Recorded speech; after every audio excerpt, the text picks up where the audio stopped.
Le voyage de l'internaute, le voyage spirituel de l'internaute. C'est comme ça que l'émission a été intitulée. La première partie, nous avons commencé par la polygamie.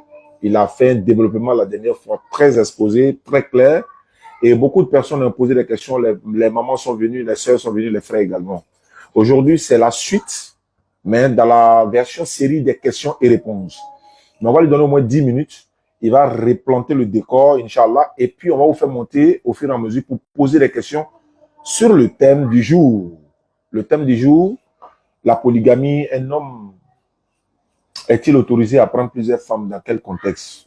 Est-ce que si c'est le contraire, par exemple, est-ce qu'une femme peut prendre plusieurs hommes? Donc, on va essayer d'en parler. Donc, déjà, préparer les demandes pour ceux qui veulent monter, poser des questions sur le sujet.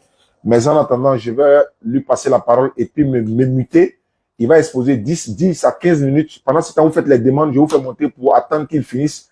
Et puis, on pose les questions sur la thématique du jour. Donc, Bismillah Ibrahim, tu as la parole. Moi, je vais me muter rapidement.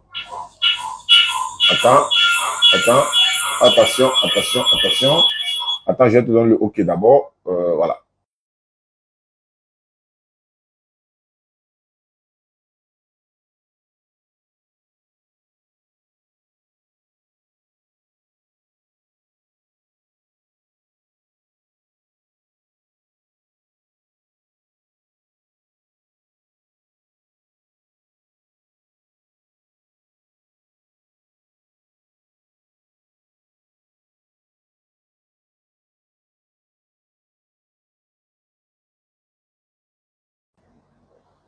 Voilà.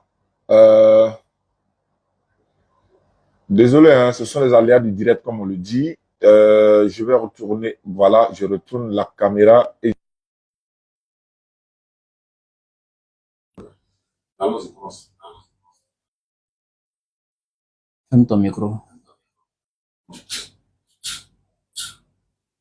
Ok.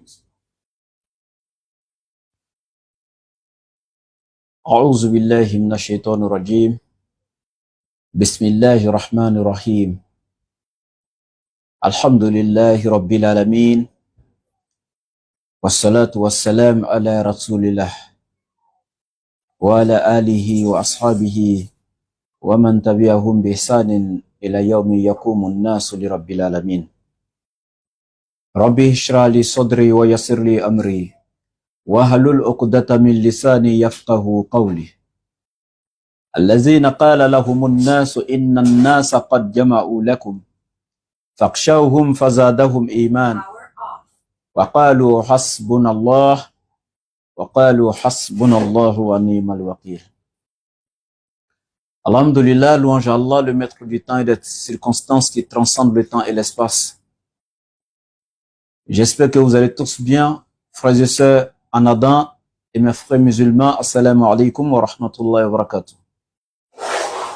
Bien, nous sommes aujourd'hui encore, alhamdulillah, pour la suite de notre émission, le voyage spirituel de l'internaute. À travers cette émission, chaque internaute, en tout cas, voyagera dans la spiritualité, apprendra beaucoup de choses de sa religion, sur le salut, sur son créateur. En tout cas, tu ne pourras pas aller avec nous dans ce voyage et revenir sans revenir avec un plus. C'est impossible. Bien.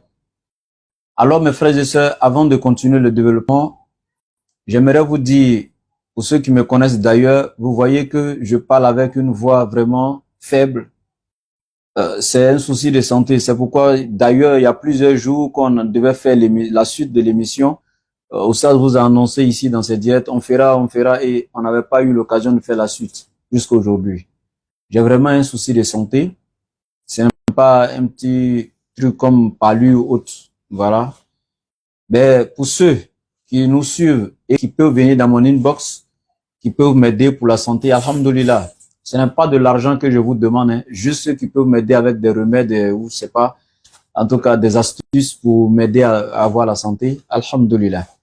Voilà, je demande pas de l'argent, juste m'aider pour la santé, pour que je puisse avoir la force pour donc continuer le combat dans le sentier d'Allah, par la grâce d'Allah. C'est tout simplement ce que je veux.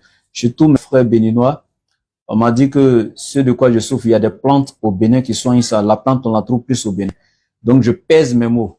Il ne faudrait pas que quelqu'un vienne ici avec ces histoires de, il demande Bénin à cause de vaudou, je sais pas quoi, hein. C'est pas pour ce que je dis, hein. Il dit, il y a une plante qui est là-bas. On trouve ça plus là-bas. Ça veut dire qu'on peut trouver plus au Mali ou peut-être au Burkina ou peut-être en Côte d'Ivoire. Mais on dit ça pousse plus là-bas. C'est dans ce sens que je dis. Donc, ceux qui sont là-bas, qui peuvent me contacter en inbox pour qu'on échange là-dessus. Alhamdulillah. Donc, on le 07 90 08 14 17. Je répète. Le plus 225. Quelqu'un peut écrire en commentaire pour les autres. Le plus 225 07 97 08 14 17. Une dernière fois. Plus 225 07 97 08 14 et 17. Bien. Maintenant, ça c'était cette étape-là. Et je vous dis en même temps, je ne me plains pas du mal que je vis actuellement. Au contraire, je remercie Allah et je le loue et je lui rends grâce pour ça. Je suis une créature. La maladie est elle aussi une créature.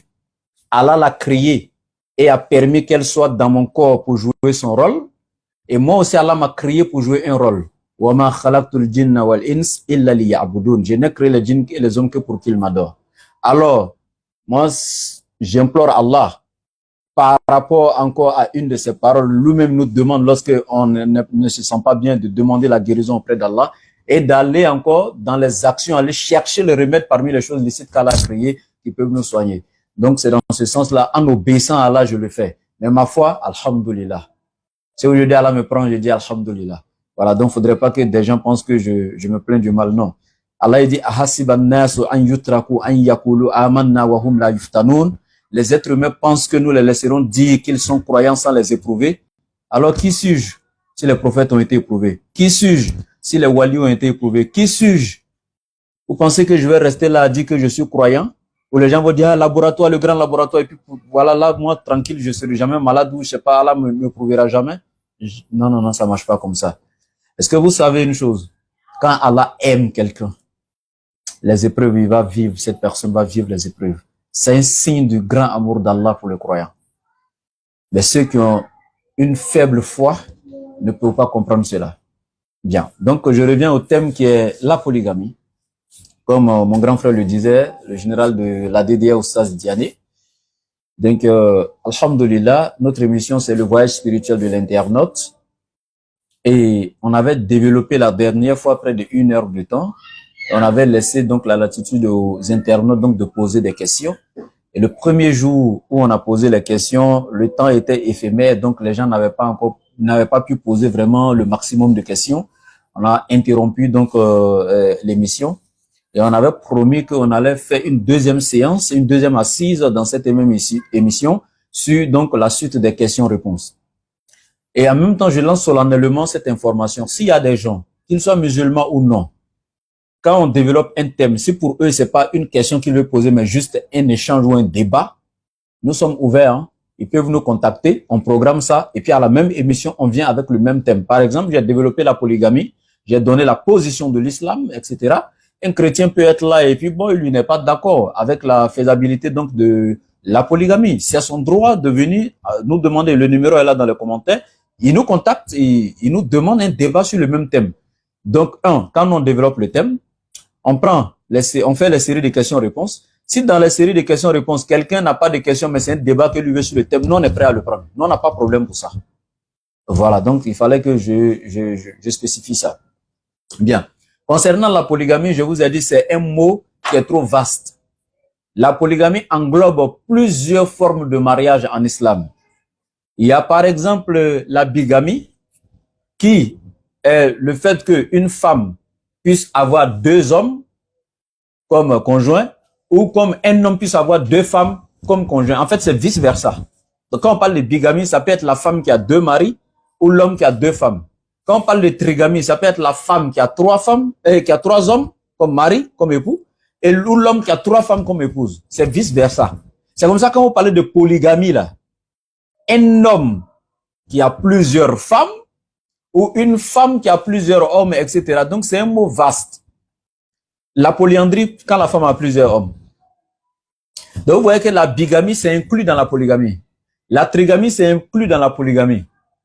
Vous allez aller sur la polyandrie, c'est inclus dans la polygamie. Vous voyez? La polyandrie, c'est quand une femme a plusieurs hommes. Alors que quand l'islam est venu sur la terre, d'abord, sachez que cette religion, l'islam, a des droits sur chaque musulman. C'est-à-dire chaque musulman a des devoirs envers l'islam. Le premier droit de l'islam sur chaque musulman, c'est que chaque musulman doit connaître sa religion. Obligatoirement, tu dois connaître ta religion. Et connaître ta religion se résume dans 3 choses. La connaissance d'Allah, la connaissance de son messager et la connaissance de son message. Connaître ta religion, 3 choses. La connaissance d'Allah dans le tawhid, par exemple, qui n'est rien d'autre que le fait d'affirmer, de maintenir et de réaliser l'unicité absolue d'Allah dans chaque moment de ta vie, dans chacune de tes pensées et dans chacun de tes actes. La conception nette qu'Allah est un et absolument unique. Il est transcendant. Il est Allah avant et après la création. Ouais. On va aller maintenant dans les autres types, les différentes branches du tawhid. Dans sa nature, dans sa souveraineté, dans ses attributs, dans son adoration. Comme par exemple, le fait l'unicité d'Allah dans son adoration consiste à diriger toute forme d'adoration par pur amour, par reconnaissance et par devoir uniquement vers Allah qui est digne de louange. Donc quand tu vas étudier le tawhid dans toutes ses formes, dans la forme et dans le fond, le tawhid, l'unicité absolue d'Allah étant le soubassement même de la religion de chaque musulman, étant l'essence même, étant même la cause pour laquelle tous les prophètes ont été envoyés sur la terre. Donc, on ne doit pas jouer avec. Et après le tawhid, après avoir étudié Allah, son messager, et pour connaître le messager, il y a 8 questions que chaque musulman doit se poser sur le prophète. Après avoir eu ces 8 questions sur le prophète et avoir eu la réponse à ces 8 questions, alhamdoulilah, tu connais ton prophète. Et wallahi, celui qui a pu avoir ces 8 questions, qui a eu la réponse à ces 8 questions et qui les a mis en application, wallahi, le prophète intercédera pour toi le jour de Yawm al-Qiyamah. La première question, qui est Mohammed?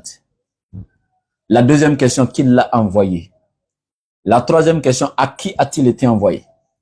La quatrième question, pourquoi a-t-il été envoyé? La cinquième question, avec quoi a-t-il été envoyé? La sixième question, quel est notre devoir vis-à-vis de Mohammed? La septième question, quel est notre devoir vis-à-vis du message qu'il a enseigné? Et la huitième question, sommes-nous en harmonie avec le message qu'il nous a transmis? Voici les 8 questions que chaque musulman doit poser sur le prophète. Après ça, le musulman maintenant va apprendre sa religion. Commençant par les 5 piliers de l'islam, etc., etc. Donc du coup, quand tu as résumé tout ça, tu as appris ta religion. Ça, c'est le premier droit de l'islam, c'est chaque musulman. Apprendre et connaître ta religion. Le deuxième droit, après avoir appris et connaître, tu dois mettre en application ce que tu as appris. Vous voyez, quand le prophète a reçu le Coran, Iqra li bismi rabbika allazi khalaqa. Khalaqal insana min alaq. Iqra wa rabbukal akram. Allazi allama bil qalam. Allama al insana ma lam ya'lam. Vous voyez? Il a étudié le premier verset, la première sourate qui est descendue, c'est d'inciter le prophète, y compris l'être humain, à apprendre. Parce que al-ilmu miftahu kulli khayr. Wal jahalu miftahu kulli shar. Al-ilmu, la connaissance, miftahu kulli khayr, est la clé de toutes les bonnes actions. La connaissance est la clé de la bonne moralité, de la bonne conduite, de la bonne, c'est-à-dire que de toutes les bonnes actions.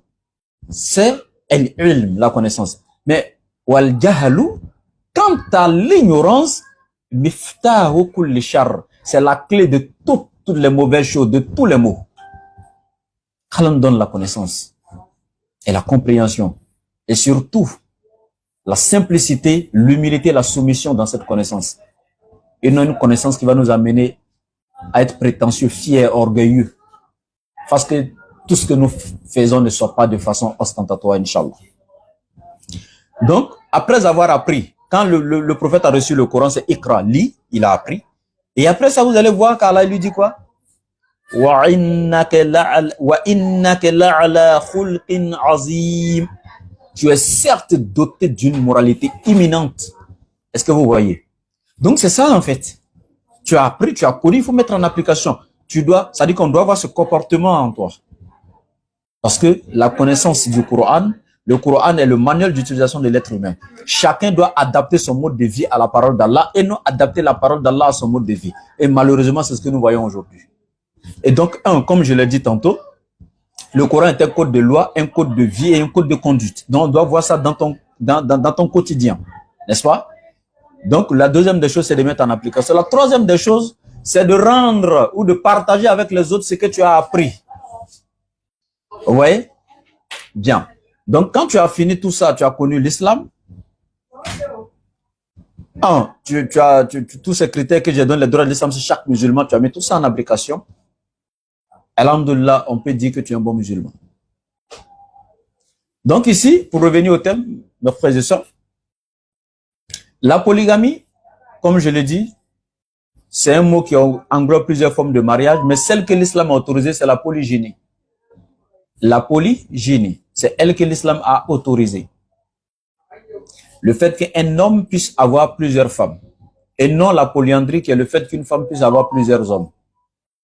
Après avoir connu ta religion, tu comprendras que l'islam est venu protéger certaines choses. La première des choses, l'islam vient protéger le sang. L'islam met en garde contre le meurtre, contre le fait de tuer injustement. L'islam met en garde. L'islam protège le sang de qui que ce soit mécréant ou musulman, l'islam protège le sang. L'islam n'a jamais, c'est-à-dire que envoyer des gens, inciter un groupe de personnes ou même des musulmans à aller tomber sur des non-musulmans, les tuer injustement. C'est un défi qui a toujours été lancé sur les réseaux et personne ne pourra relever ce défi jusqu'à la fin des temps.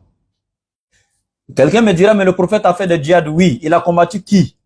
Surat 2, verset 190. وَقَاتِلُوا فِي سَبِيلِ اللَّهِ الَّذِينَ يُقَاتِلُونَكُمْ وَلَا تَعْتَدُوا إِنَّ اللَّهَ لَا يُحِبُّ الْمُعْتَدِينَ. Allah il dit, combattez dans le sentier d'Allah que ceux qui vous ont combattu. Vous voyez? Ça dit que c'est restrictif. C'est une ordonnance. Allah, il ordonne. Il autorise, mais c'est restreint.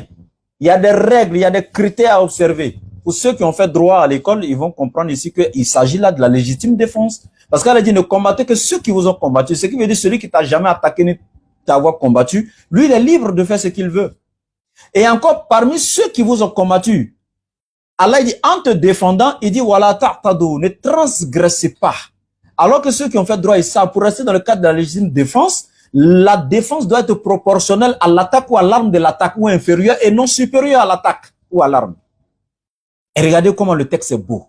C'est-à-dire qu'il faut être sage pour comprendre le Coran. Subhanallah, c'est une beauté le Coran. Allahu Akbar.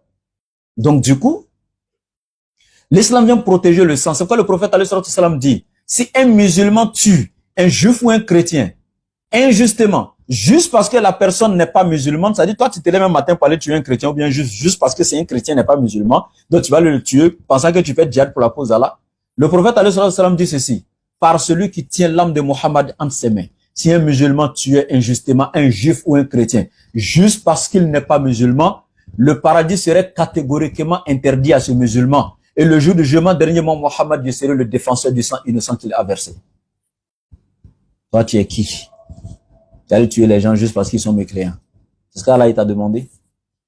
Allah il dit, Id'u ila sabili rabbika bil hikmati wal mau'izati hasana wajadilhum billati hi ahsan. Et appelle au sentier de ton Seigneur les gens avec la sagesse et la bonne exhortation. Mais attends, quand vous finissez de tuer tous les mécréants parce qu'ils ne sont pas musulmans, vous allez appeler qui?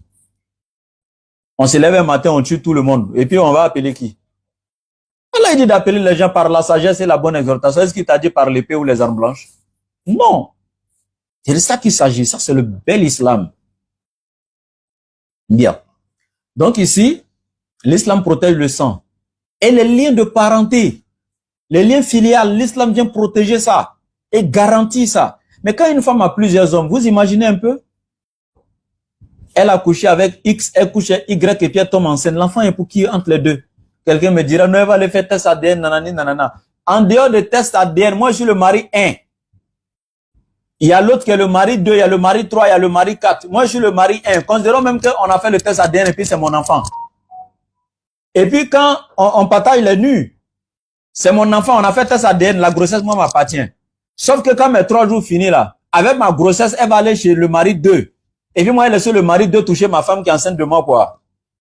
Lui, est-ce que vous imaginez la chose? C'est ça, c'est contre nature même. Donc c'est des choses, même l'islam n'a même pas envisagé, on parle même pas de ça. C'est contre nature.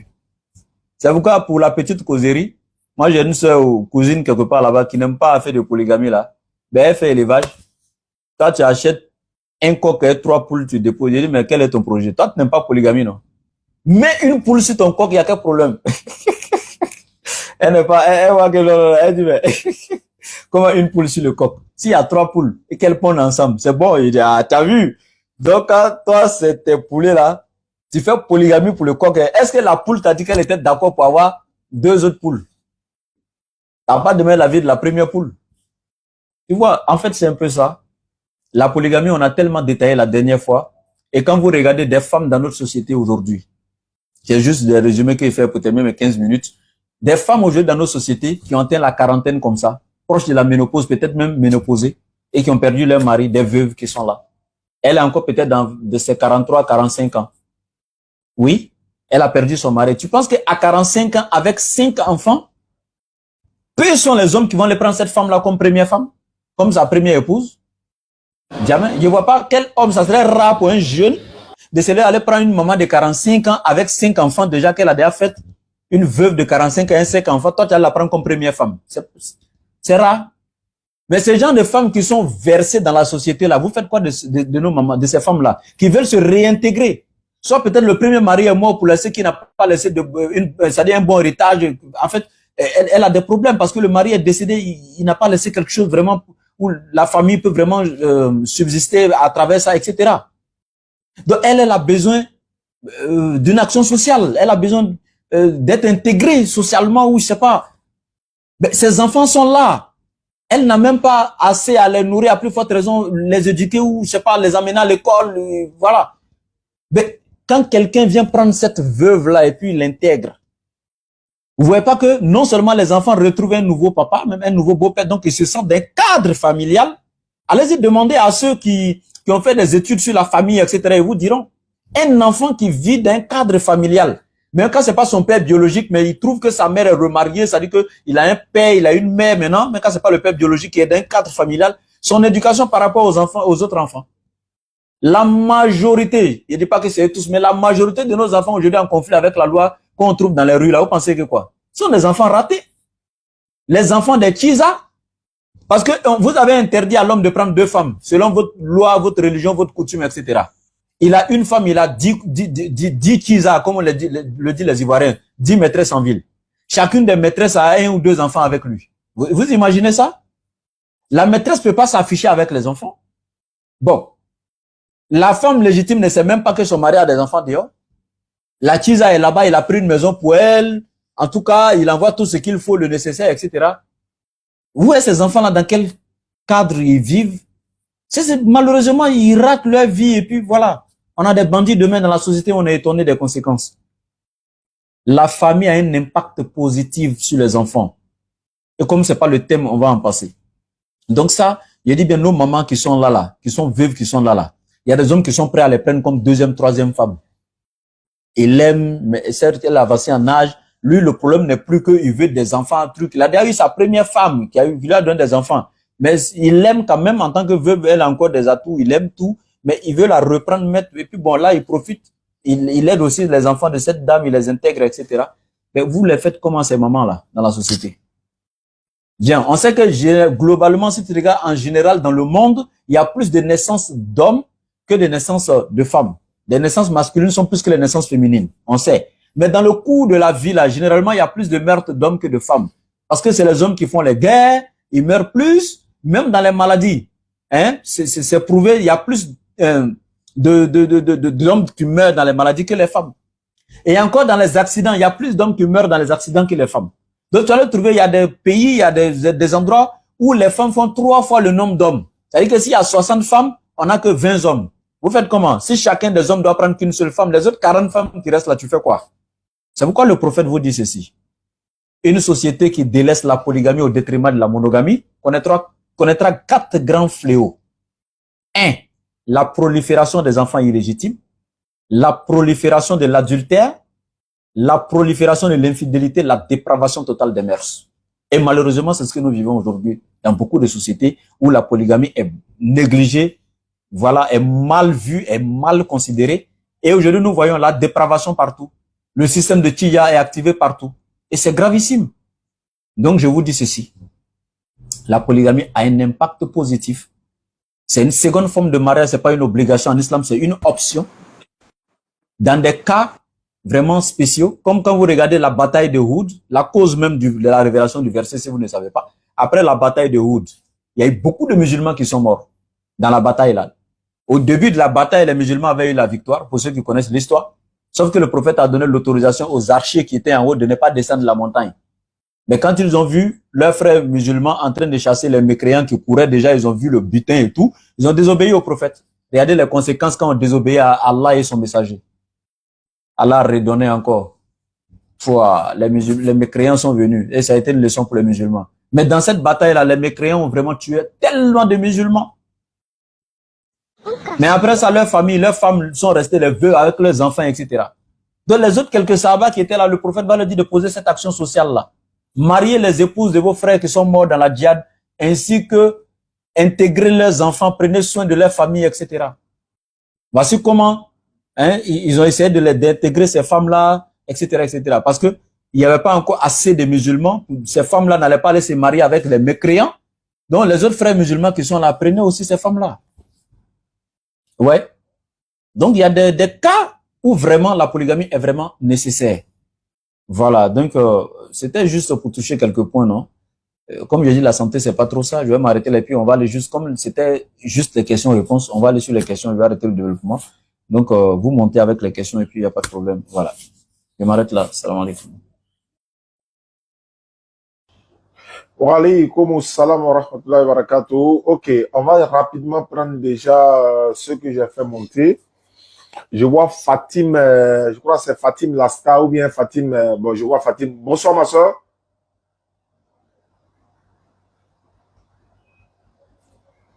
Elle est là? Elle est partie. Le frère Achina, Gueux.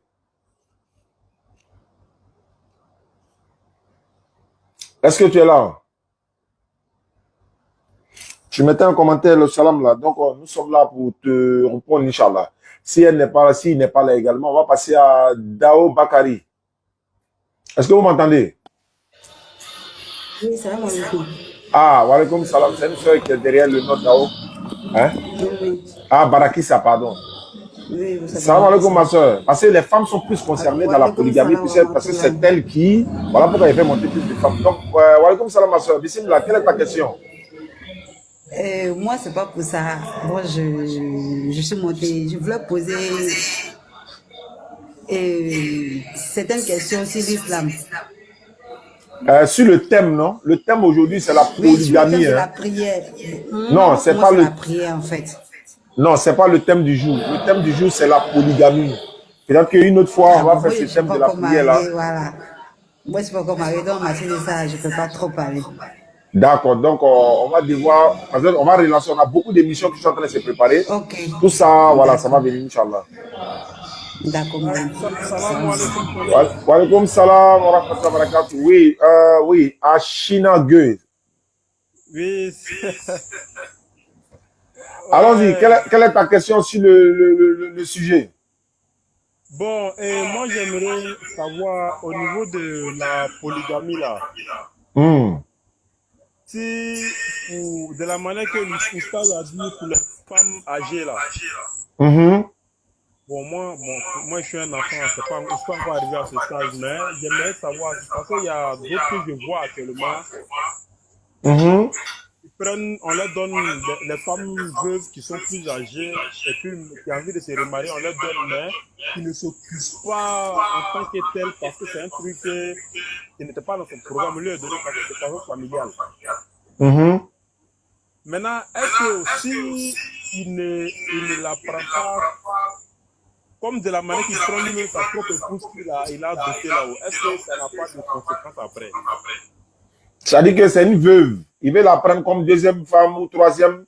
Et s'il ne se comporte pas de façon juste, comme Allah le dit, est-ce que c'est un péché? C'est ça? Je veux dire, on lui a donné les femmes où, quand le grand frère ou soit le petit frère décède, on dit qu'il faut, telle personne doit prendre la femme pour ne pas qu'elle reste comme cela. D'accord. Voilà, quand on lui donne là, est-ce que s'il la traite pas comme de la manière qu'il traite sa propre femme là, est-ce que ça peut lui causer des conséquences après? Ok, Inch'Allah, il va répondre à ça. D'accord. Allons-y, bismillah.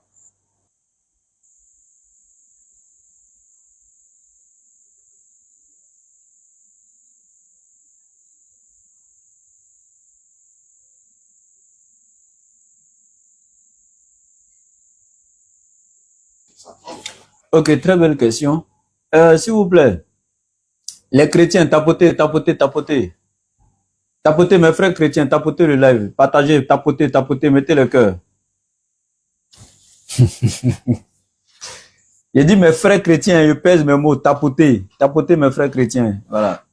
Bien, la question du frère, je lui dirais ceci. D'abord, tu n'étais pas obligé de la prendre, c'est pas une obligation. La femme n'est pas du matériel en fait. Parce que il y a des ethnies, il y a des contrées comme ça où j'ai vu quand l'homme meurt, un frère meurt, on impose sa femme à un petit frère. Voilà. Et je dis bien imposer, je pèse mes mots. Je dis pas que c'est dans ton cas. Je dis moi j'ai vu des cas comme ça où la femme est imposée. Là, la femme n'est pas un matériel. Elle ne fait pas partie de l'héritage. Elle a son droit. Elle doit consentir si elle veut, si elle ne veut pas. Elle a son mot à dire. C'est ton frère qu'elle a aimé, c'est pas toi. Donc, si ton frère décède, qu'elle avait 2, 3 enfants de ton frère, et puis elle décide de rester avec les enfants dans la même famille, c'est-à-dire on lui propose un petit frère, et puis elle décide de rester, là, il n'y a pas de problème. Mais on demande d'abord l'avis de la femme. Si elle est d'accord, il n'y a pas de problème. Si elle n'est pas d'accord, on la laisse partir. Le Coran Surat Bakra est clair pour ça. Maintenant, si elle est d'accord, elle reste, il n'y a pas de problème. Maintenant, toi aussi qui prends la femme là, il n'y a pas mariage forcé en islam. Hein? Le jour où tes parents ont dit, ils vont te la donner, si tu l'aimes pas là, tu sais que si elle prend par honte de mes parents, par honte de mes parents, donc si elle la prend parce que c'est papa qui a dit, alors que toi-même tu sais que tu l'aimes pas. Tu vas la prendre parce que papa a dit, et puis après tu vas aller maltraiter enfant des gens sous prétexte que tu l'aimes pas, c'est celle que toi-même tu avais pris là que tu aimes. Tu iras en enfer tout droit. Non, non, non. Ça, il y a rien à dire. Il faut dire clairement à tes parents, je l'aime pas. Si je la prends, mais je vais la maltraiter parce que je l'aime pas. Oui, il faut être clair. Il n'y a pas de mariage forcé en islam. Il faut convaincre tes parents. Hein. Mais si tu n'as pas convaincu tes parents, que tu l'as pris quand même, mon frère, il faut assumer alors celle que tu as aimée, que toi-même tu as trouvée dans la rue et puis tu as marié là. Toi, tu n'as pas pu dire à tes parents que tu n'aimes pas la veuve de ton grand frère là. Tu as eu honte de tes parents et puis tu l'as prise là. Alors, il faut assumer. Déjà, tu es polygame. Celle que tu as aimée, que tu as mariée seule, celle que les parents viennent de te donner, tu dois les prendre au même pied d'égalité en faisant quoi? En étant quoi entre elles? En étant équitable, comme Allah l'a dit. C'est l'équité qu'Allah demande, qui est le contraire de l'injustice, c'est-à-dire rendre son droit à l'ayant droit. Allah ne parle pas ici de l'égalitarisme, mais il parle ici de l'équité et la justice, être juste entre elles. Donc, c'est obligatoire pour toi d'être juste envers elles. Voilà. En ce qui concerne l'amour, bon, on ne peut pas obliger un être humain à aimer 2 personnes de la même manière. Hein. Même Allah qui nous a créés là, il aime les croyants, il déteste les mécréants. Il n'y a pas de débat. Chrétiens comme musulmans, vous savez tous, même Jésus. Dans la Bible, Matthieu 25, il dit, il mettra les croyants à sa droite, qui sont les brebis, et les boucs à sa gauche, qui iront en enfer, qui sont maudits. C'est clair, ça veut dire que si Dieu même, il aime ses croyants, et puis déteste les mécréants, vous voulez que moi, en tant que sa créature là, j'aime tout le monde, même celui qui m'aime pas? Parce qu'il y a des comportements des femmes hein, qui jouent. Moi, il y a 2 femmes, par exemple, imaginez-vous que la première, elle est soumise, elle me respecte. Tous les petits, elle est à mes soins et tout. Mais l'autre là, elle est là, quand je dis, elle dit, elle est un poulet, elle me respecte pas. Quand il donne la popote, je reviens, il est faim, je reviens du travail, il n'a pas préparé. Je vais parler, prendre mon argent, jette sur moi. Des comportements comme ça, et puis toi, tu vas venir me dire, pourquoi tu n'aimes pas les 2 femmes au même pied d'égalité? Non, hein. Ça ne marche pas comme ça. Aimer là, ça vient aussi du comportement de quelqu'un. Au début même, tu peux l'aimer, c'est pourquoi tu l'as marié. Mais son comportement fait que tu vas la détester. Parce que l'amour là, ça naît. Et tel qu'un être humain naît là, l'amour naît. Mais quand l'être humain naît là, tu dois faire quoi? Tu dois le soigner, non? Tu dois l'habiller, non? Hein? Tu dois le nourrir, non? Tu dois prendre soin de lui, non? L'amour aussi, quand ça naît là, tu dois habiller l'amour. tu dois soigner l'amour, tu dois prendre soin de l'amour, tu dois nourrir l'amour. Tel que quand tu n'as pas nourri l'être humain, quand il est malade, tu ne le soignes pas, il meurt là. Quand l'amour naît aussi entre toi et puis une femme, et que vous ne vous soignez pas votre amour les uns les autres, vous ne l'habillez pas, vous ne le nourrissez pas, l'amour meurt aussi. S'il arrive que la femme a changé de caractère avec moi, mais cet amour va mourir petit à petit à cause de son mauvais comportement. Et tu vas me juger pourquoi j'aime X et que je n'aime pas Y? Non. Sauf que, si je n'aime plus X, j'ai le droit de la divorcer parce que je l'aime pas. Pour ne pas le fait que moi, je sais déjà qu'il l'aime pas là, pour ne pas la garder et puis lui, être bien avec l'autre et puis elle ne pas être juste avec elle là, je préfère la divorcer. C'est une option.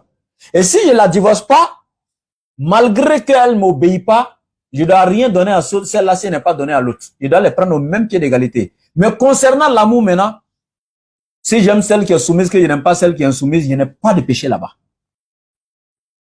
Voilà. Donc voici un peu ce que je peux donner. Merci. Voilà qui est clair. Alhamdulillah, Rabbil Alamin. On va prendre directement, je crois, à la sœur Isabelle qui est, ou le frère, je ne sais pas qui est derrière. Isabelle, bonsoir. Allô? Il y a quelqu'un? Isabelle? Ok, on va prendre Koulibaly. Koulibaly Zainab. C'est la série des questions-réponses, s'il vous plaît. Koulibaly Zainab est là. Oui, bonsoir. Salam alaikum. Wa alaikum salam wa rahmatullahi wa barakatuh. Isabelle va attendre un peu. D'accord. Ma soeur Koulibaly, bismillah. En fait, j'ai une question concernant la polygamie. Oui, allons-y. La dernière fois, j'ai écouté une vidéo sur TikTok de la polygamie. Avant, bon. C'est-à-dire que quand un homme veut marier une femme, il s'entend d'abord dès la base. C'est-à-dire que si la femme qui est de faire, d'être personne qui a polygame, là, elle est consentante au fait depuis le début de leur mariage. Il s'est marié. Après quelques temps après, l'homme peut prendre une deuxième femme. Mais non, dès lors qu'ils ont déjà parlé dès le début, mais que la femme, elle n'était pas pour la polygamie de son homme. Au début, l'homme a accepté. Après quelques années du mariage, l'homme dit non, il ne faut pas prendre de femme, c'est parce qu'il a déjà les moyens. D'accord. Bon, en fait, la femme, est-ce que si elle veut être divorce ou bien elle est obligée d'accepter ça, en fait? Ok, ça bègue un peu, mais j'ai compris l'essentiel de la question. Je vais retransmettre ça rapidement au conférencier. Elle demande si un homme et sa femme se sont ensemble dès le début, ils ne se sont pas entendus sur le principe de la polygamie. Et à un moment donné, le monsieur il a commencé à avoir de l'argent et puis il veut épouser une seconde femme alors qu'ils ne se sont pas entendus ça au départ. Est-ce que si elle divorce, elle a le droit? Qu'en est-il? C'est ça, ma soeur Zainab, c'est ça? Oui, effectivement, c'est ça. D'accord. Merci beaucoup. On va l'écouter rapidement et puis on va prendre Isabelle, Inch'Allah. D'accord. Ok, alhamdoulilah. La question est très bien. Mais quand la sœur demande, ils se sont pas entendus sur la question de la polygamie au début, ça dépend. Si elle était restée dans son silence, elle n'avait jamais dit au monsieur lors de la clause du contrat de mariage, lors des clauses du contrat de mariage, si elle n'avait pas dit à l'homme ouvertement, moi, je veux pas être dans un foyer polygamique, elle était restée dans ce silence. Ils n'ont pas touché ce sujet, ils n'ont jamais parlé de ça un jour. Donc, dans ce sens, elle dit, ils se sont jamais entendus sur ça parce qu'ils n'ont jamais parlé de ça. Et qu'un jour, l'homme veut prendre une seconde épouse parce qu'il a de l'argent, non, elle ne peut pas demander le divorce. Elle ne peut pas interdire à l'homme de prendre le divorce parce qu'elle était restée dans son silence, elle n'avait jamais spécifié. Parce qu'à la base, étant une femme musulmane, elle a été éduquée à ça, elle est née dans l'islam, elle sait. À la base, en islam, Dieu a autorisé à l'homme de prendre plusieurs femmes. Donc, quand toi, tu viens là, à la base, lui, il a déjà eu l'agrément de Dieu là-bas. Sauf que c'est pas une obligation. Et comme c'est pas une obligation, donc toi, la femme, c'est ton droit de dire à l'homme au début, lors des clauses du contrat de mariage, ah, tu veux me marier, mais moi, je ne peux pas supporter la polygamie. Comme lui, Dieu lui a autorisé là, c'est à lui de juger. S'il veut vraiment faire ça un jour, c'est lui qui va juger maintenant. S'il va te laisser aller chercher ton monogame, et puis il va aller chercher une femme qui serait bonne, qui serait prête pour la polygamie un jour. Mais dès lors que tu dis à l'homme, lors des clauses du contrat de mariage, moi, dans mon mariage, je ne veux pas la polygamie. Si l'homme, par amour pour toi, te promet, ok, je te promets de jamais prendre une autre femme dans ma vie, en ce moment, il vient de prendre un engagement. La polygamie devient interdite à cet homme et elle reste autorisée pour les autres. Allah la lui avait rendu possible. Allah lui avait autorisé, mais c'est lui qui a pris un engagement envers toi en s'interdisant la chose. Donc Allah t'a autorisé, c'est toi-même qui t'es interdit par amour pour une femme, tu lui as promis de ne pas prendre une autre femme. Donc du coup, la polygamie serait autorisée pour les autres, mais toi, ça te serait interdit parce que dans la sourate 17-34, Allah est clair et dit, vous serez interrogés sur vos engagements, même les plus infimes, même les plus petits engagements, vous en serez interrogés. Donc en ce moment, tu viens de prendre un engagement. Donc ma soeur, si c'est dans ce sens-là, au début, l'homme a pris l'engagement de jamais prendre une autre femme pour ajouter sur toi, et puis un jour, il se lève, il a l'argent, il veut prendre une autre femme, c'est impossible. Il n'a pas le droit. Si en ce moment, tu as demandé le divorce, c'est ton droit. Mais en dehors de ça, l'homme n'avait pas pris d'engagement. Et qu'un matin, il veut prendre une seconde femme, toi, tu te plains. La femme n'est pas autorisée de demander le divorce parce que l'homme veut prendre une autre femme. Non, les cas pour lesquels la femme est autorisée à demander le divorce, il y a ces cas dans la charia. Mais dans ce cas précis, la femme n'a pas le droit de demander le divorce parce que l'homme veut faire quelque chose qu'Allah a autorisé. Parce que l'homme veut faire quelque chose qu'Allah a autorisé. Donc, elle ne peut pas demander le divorce. Mais si c'est dans le cadre où, au début, lors des clauses du contrat, elle avait spécifié et l'homme avait promis de rester monogame.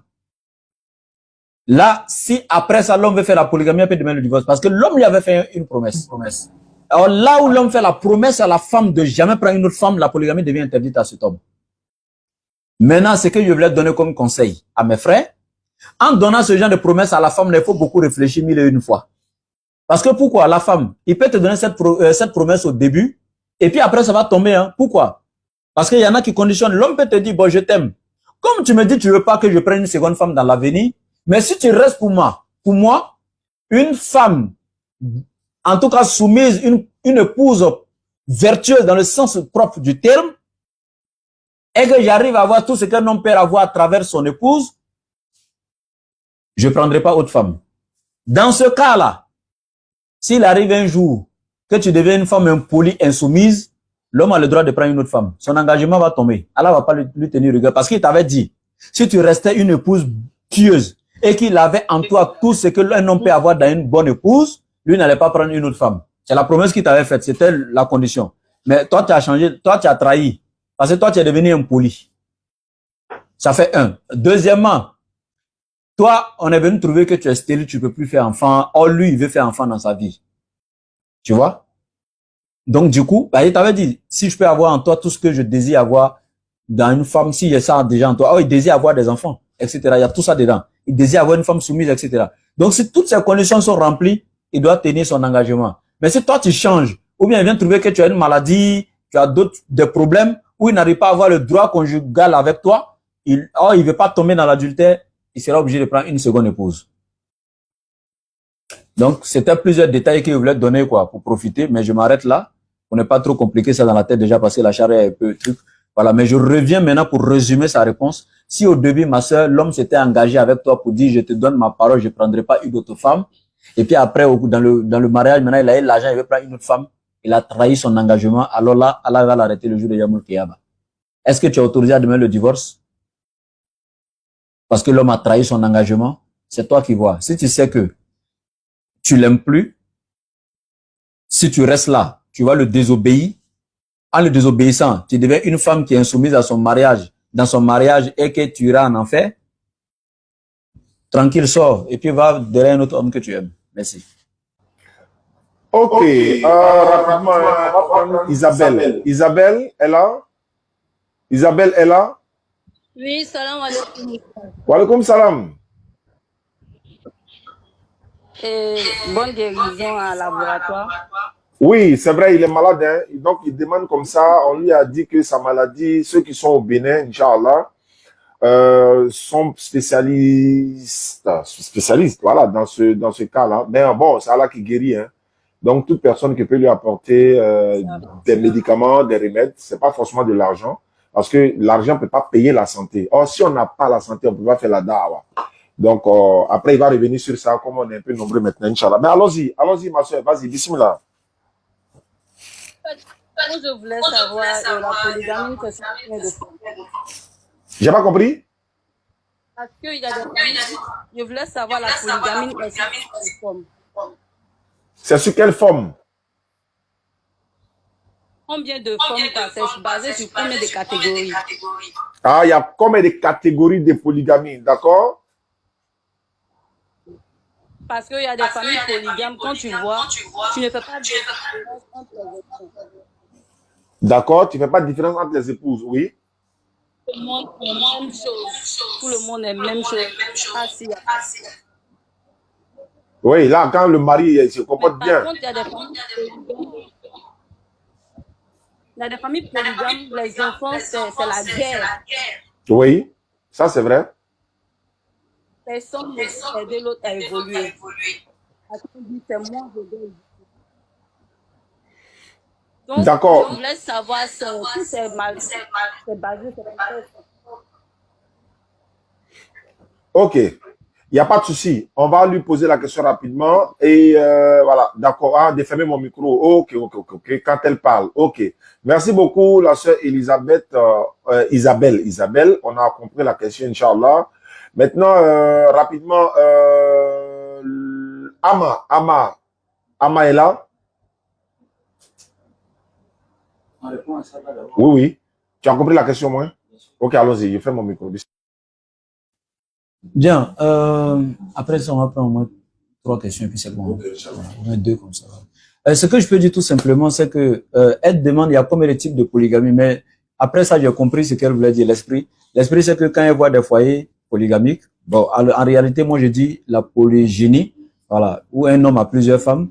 Quand tu vois beaucoup de foyers polygyniques, il y a certains où il y a la paix, il y a la tranquillité, les femmes s'aiment, c'est comme des sœurs et tout. Moi, j'en ai vu, hein. Jusqu'à, on a surnommé dans une ville chez moi à Bunjali, les 2 femmes là, hein, on les a surnommées les jumelles. Et puis, on dit le nom de leur mari, les jumelles de Moussa. Hein, quand tu les vois, il t'assure que si on te dit pas que c'est pas des vraies jumelles, tu vas pas croire. Et puis, Allah a fait aussi dans sa miséricorde que les 2 femmes là se ressemblent. Elles ont presque le même teint. Quand on te dit réellement les jumelles, tu penses que réellement c'est des sœurs jumelles parce qu'elles se ressemblent alors qu'elles sont même pas de la même famille. Mais c'est des complices pas possibles. Donc ça arrive. Il arrive aussi que quand tu arrives dans des foyers polygyniques où un homme a plusieurs femmes là-bas, tu penses que c'est un camp militaire. Oui, ça arrive. Maintenant, ce que je peux dire, souvent, la faute vient de l'homme lui-même. Il a trouvé qu'à la base, les femmes n'avaient pas, même la première femme n'avait pas de problème que la deuxième vienne. Hein. Mais quand la deuxième vient là, ça dit que, c'est pourquoi je vous disais la dernière fois, c'est pas n'importe qui fait polygamie. Hein. Un homme, quand tu veux faire la polygamie là, il y a des critères hein, dans la charia. On ne se lève pas un matin, payer l'an et il prend 1000 femmes. Non. Il faut être mature. Il faut être, ne pas être un fainéant. Il ne faut pas être un homme lâche. Il faut être responsable. Il faut être posé moralement, spirituellement, afin financièrement. Financièrement, moi, je mets ça à la fin. Voilà, ça, il y a des critères, hein, il y a des qualités que tu dois avoir. Tu vois que la première femme, tranquillement, il y a plein de foyers comme ça où la première femme n'avait pas de problème. Tu as trouvé, c'est elle qui a autorisé à l'homme, il n'y a pas de problème. Mais quand elle est informée, elle n'a pas eu de problème. Et quand toi, tu prends deuxième là, chaque 2 minutes, quand tu veux insulter la première, tu lui dis, tu vois pas ta petite soeur qui vient d'arriver là? C'est toi-même qui crée les problèmes. Tu fais comparaison entre les femmes. Ça, c'est grave. Il y a des hommes comme ça, ils comparent. Tu sais que femme là, si tu savais comment femme aime compliment, non? Elle peut être rassurée que vraiment, physiquement là, elle sait qu'elle a des défauts. Même sa forme là, il y a un défaut. Elle sait qu'elle est mal formée d'une manière là. Mais quand tu lui dis, ma chérie, oh, tu es trop belle, il y a ta forme, je t'aime tellement. Ça veut dire qu'elle se sent la plus heureuse du monde. Mais quand tu commets l'erreur, pour lui dire, il y a ton ventre là, il y a comment ton dos est cassé. Et tu as tout gâté dans sa vie. Ça veut dire qu'elle peut faire 100 ans avec ça là dans sa tête, ça va la tourmenter. Alors qu'elle met en âme et conscience, elle sait, mais toi, tu n'avais pas le droit de dire. Toi, tu dois la chérir, tu dois l'aimer. Donc, il y a des hommes, ils ont 2, 3 femmes là, c'est eux-mêmes qui font. Tu compares une à une autre. C'est grave, c'est pas bien, c'est pas bon. Est-ce que vous voyez? Il y a un taximètre qui a fait ça à une femme. Il passait, non, la femme a signalé taxi jusqu'à, le gars, il était proche. Elle veut rentrer et puis il regarde bien maintenant la femme. Il dit, tiens, madame, toi, ta femme là, c'est toi, tu peux t'asseoir ici. La femme est restée à se regarder comme ça. Elle peut plus monter dans le taxi. Elle est restée là comme ça, elle se regardait la honte d'elle-même. Tu vois? Pour un homme qui est éduqué, même quand c'est pas ta prof, tu peux parler à une femme comme ça en ville. La femme doit être respectée. La femme n'est pas, en fait, chacun vient, il prend pour lui, il fait comme il veut et puis il dépose comme télécommande. C'est pas ça la femme, hein. L'homme là, il est né par la femme, éduqué par la femme. Il va marier la femme. On ne doit pas jouer avec les femmes. Vous voyez? Donc, je répète ici pour répondre brièvement à la question de la sœur. Souvent, c'est l'homme qui fait ça. Il va se coucher chez la deuxième et puis il dit, c'est toi que moi j'aime, hein. Ta co-épouse là, elle m'a fait quelque chose aujourd'hui même là. Mais celle-là, elle va savoir. Et puis quand toi, tu fais tes sauces là, il te donne 5 000, non, mais tu fais ça propre. Il mange bien, mais elle, il lui donne 5 000, elle me réclame 10 000 et puis sa sauce, on ne peut même pas manger. Elle est qui? C'est toi que moi j'aime. Des conneries comme ça, tu vas aller dire ça à celle-là? Non. C'est pas bien. Donc, pour l'homme est souvent à la base. Ça fait un. Deuxièmement, ça peut être que c'est l'une des femmes qui est à la base. Peut-être que la première, elle a ce chagrin, elle a cette jalousie, tu as pris une autre, donc elle devient automatiquement un poison. Ni l'homme, elle ne veut plus voir son propre mari, parce que voilà, pour elle, le mari l'a trahi en prenant une autre, elle veut plus voir la seconde aussi. Souvent, c'est la petite qui arrive, la dernière là, c'est elle qui est piment. Elle-même, non seulement tu viens t'ajouter à l'autre, ça te suffit pas, mais tu veux dégager l'autre, mais tu veux prendre la place. Vous voyez? Donc, du coup, ça peut venir des trois, ça peut venir de l'un des trois, ça peut venir, mais souvent aussi, tu arrives là-bas, dans un foyer, tu trouves que l'homme est pieux, les deux femmes sont pieuses, et là, c'est la paix. C'est pourquoi, mon frère, si tu veux marier une femme là, faut prendre les critères de l'islam. C'est une femme qui est vraiment, qui craint Dieu, qui est soumise, qui est bien éduquée. Quand tu tombes sur ce genre de femme là, même quand toi, l'homme même, tu veux aller vers la plus petite que tu aimes là, et puis critiquer la première, c'est la petite, plus petite qui te recadre en même temps, et dit, hey, mon chéri, c'est pas ce qu'Allah a dit. Moi, j'ai connu une femme, elle est la plus petite. L'homme lui a montré que c'est toi que j'aime, que ta co-épouse, que la première. Mais regardez, l'homme là, il paye les pains wax hollandais, les pains chers là, excusez pour la publicité, je ne vais pas dire le nom, il paye les pains de qualité là. Il vient donner à la plus petite, c'est ce qu'elle lui dit. Prends pour aller déposer auprès de ma grand-sœur, va choisir pour les pieds, prendre le reste. C'est ce que l'islam dit. C'est elle-même qui dit ça. Elle a éduqué son mari. Quand il veut critiquer l'autre là, elle dit non, non, ça marche pas comme ça. Il y a ce genre de femme. Donc, alhamdoulilah, ma soeur, c'est ça, hein. Si nos mamans sont bonnes, ça facilite les choses. Souvent aussi, ça vient de nous-mêmes, les papas, hein. Voilà, c'est nous qui sommes injustes entre les femmes et ça crée tout ce bordel-là. qu'Allah nous en préserve. Merci. Ok. Voilà. Alhamdulillah, Ibrahim Boussaoui, voilà, il est malade. Donc, il faut répéter encore pour ceux qui veulent. Voilà, et puis on va prendre une personne et puis on va Je disais, quand je suis souvent rare sur les réseaux, c'est un peu ça. C'est un problème de santé, j'ai une maladie. Je ne vais pas quand même poser tous les détails ici. Mais je vous dis, pour ceux qui veulent me contacter en inbox, peut-être que quelqu'un a mon médicament que moi, je ne sais pas. Hein. Je ne demande pas de me donner de l'argent. Je n'ai pas besoin d'argent. Il y a besoin de juste que, voilà, s'il y en a qui s'y connaissent dans les domaines de naturothérapeutes ou, je sais pas, des médecins ou, je sais pas, voilà, qui ont des astuces, en tout cas, qui peuvent aider au niveau de la santé. Vous pouvez me contacter en inbox et partager ce que vous savez avec moi. Si ça coïncide que ça peut régler mon problème, alhamdoulilah, c'est pour la cause d'Allah. Donc, c'est tout simplement ce que je demande. Je répète, même si cette personne ne veut pas, c'est pas que c'est gratuit. C'est-à-dire que lui, il peut m'aider. Il vient se renseigner, je lui dis mon problème, et puis il peut m'aider, et puis c'est payant, il n'y a pas de problème, il me dit. Voilà, donc moi, je demande pas, voilà, c'est pas pour venir demander de l'argent ou autre, non. J'ai un problème de santé, moi, j'ai besoin de la santé et de la force pour faire, donc, la dawa. Et en même temps, je me plains pas de mon mal. L'épreuve qu'Allah m'a donnée là, alhamdoulilah, je suis d'accord avec. C'est le même Allah seulement qui m'a dit, quand tu es malade, ne te croise pas les bras, parce que quand tu meurs, là, il y a problème. Voilà. Quand Allah même me dit, quand tu es malade, cherche le remède. Et c'est ce qui m'amène encore à obéir à Allah en venant. Sinon, on n'empêche que ma foi à surmonter toutes ces épreuves-là. Je ne me plains pas. Au contraire, je suis fier qu'Allah me prouve et ça montre un signe qu'Allah me pardonne mes péchés à travers cette maladie et qu'il me rapproche de lui davantage. Parce que, comme je vous l'ai dit dans la sourate 29, verset 1er, Allah dit, pensez que vous, les gens pensent que nous les laisserons dire qu'ils sont croyants sans les éprouver. Jamais. Donc, si je suis croyant, je dois accepter les épreuves d'Allah. Donc, c'est ce que je voulais dire. Le contact, voilà, je vous donne le numéro encore une seconde fois, plus 225 07 97 08 14 17. Je répète, le plus 225 07 97 08 14 17. Merci et abonnez-vous à toutes nos pages. Le laboratoire comme le Oussas Diano officiel, DDR officiel. Abonnez-vous à toutes les pages. Bon, lui va baisser ça. Moi, j'ai une photo. Il y a un gars qui est là, il faut qu'il le prenne. Maintenant, bon, il y a un frère qui est monté. Vraiment, il voulait poser une question. Je ne sais pas, il s'appelle Labone Kone. Lobane Kone, c'est ça? Loban. D'accord, exceptionnellement. Après, moi, je vais gérer le reste, Inch'Allah. Allons-y, frère. Tu as tellement insisté. Allons pour ta question. Salam alaikum, Zaz. Salam alaikum, Zaz. Wa alaikum salam. Alors, rapidement, hein. Non, ouais. Bon, mes premiers mots d'abord, avant tout propos, c'est vous souhaiter beaucoup de prospérité. D'abord, devoir. D'après vous, c'est notre devoir. Ouais, c'est un devoir sacré, oui. Voilà. Et puis, qu'Allah donne la santé à Ibrahim. Amin. Ouais, maintenant, moi, comme le sujet sur la polygamie, là, voilà, nous, on n'a pas fait école coranique et puis on écoute beaucoup les prêches islamiques des guides religieux. Une fois comme ça, je suis en train d'écouter le gars du Burkina, là, Jafar. Et puis, il y a quelqu'un qui lui a posé la question, est-ce que dans le Coran, Allah a limité le nombre de femmes dans le Coran? Et il a dit qu'il n'y a pas de limite. Et puis, il a donné le surat des femmes. Et puis, il dit le verset parle des orphelines. Et puis, quand il a donné le verset, moi, je suis allé regarder. Et puis, j'ai vu que quand j'ai lu le verset là, ça parle des orphelines. Donc, ça a créé un peu de trucs dans ma tête, quoi.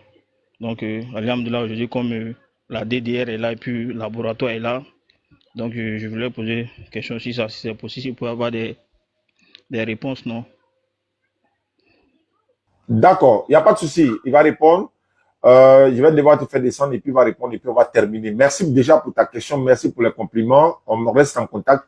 Calendrier de la santé, nous tous, Inch'Allah. Merci beaucoup à toi, l'abonné Kone. Merci. Donc, il dit le verset parle des orphelines. Donc, en d'autres termes, comment se fait-il? Voilà, on parle des orphelines, on parle des polygamies. Donc, lui, on lui a dit que non, ça ne parle pas des polygamies, mais ça parle des orphelines. Bismillah.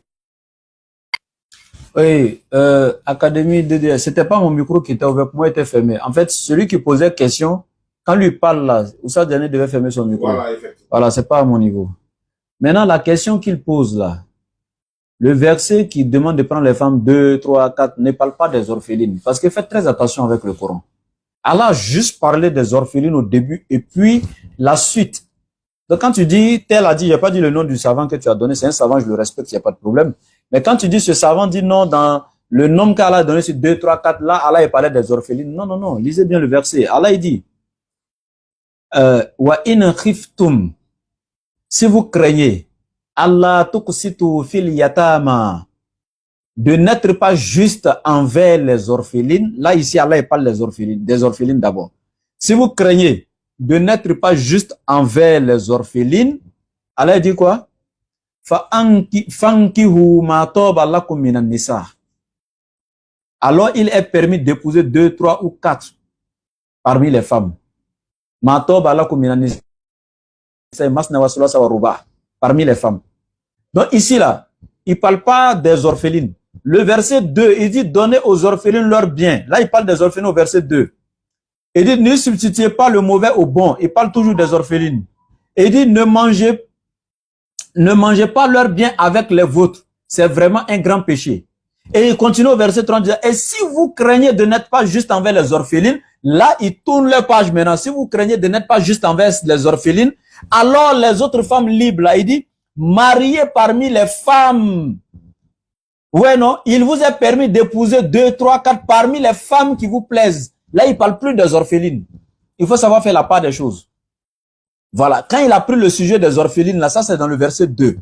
Et puis le début du verset 3, il a dit, bon, les critères qu'il vient de donner au verset 2 concernant les orphelines, là, si vous craignez de ne pas pouvoir respecter ça concernant les orphelines, il vous est permis maintenant d'aller épouser d'autres femmes.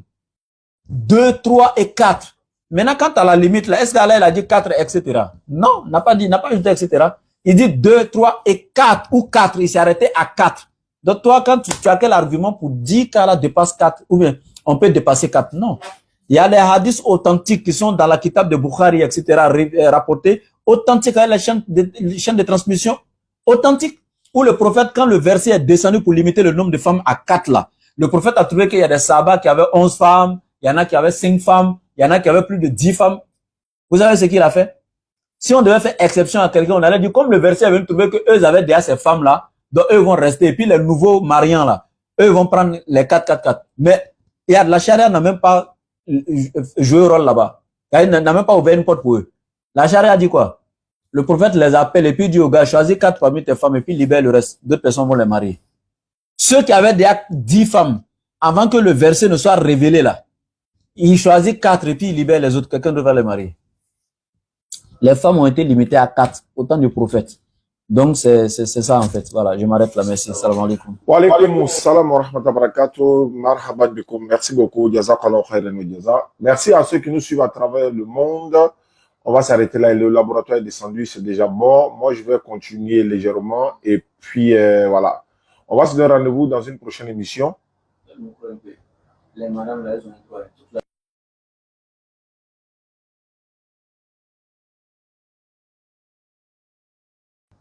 Bon, salam alaikum à tous. On se retrouve dans une prochaine émission. Voilà, parce que voilà, il y a des inconvénients, Inch'Allah. Donc, on va se retrouver une prochaine fois, Inch'Allah. Merci d'avoir suivi l'émission. On va se retrouver dans une prochaine émission avec d'autres thèmes. N'oubliez pas de vous abonner à nos différentes pages. Barakallahu fikum. Salam alaikum wa rahmatullahi wa barakatuh.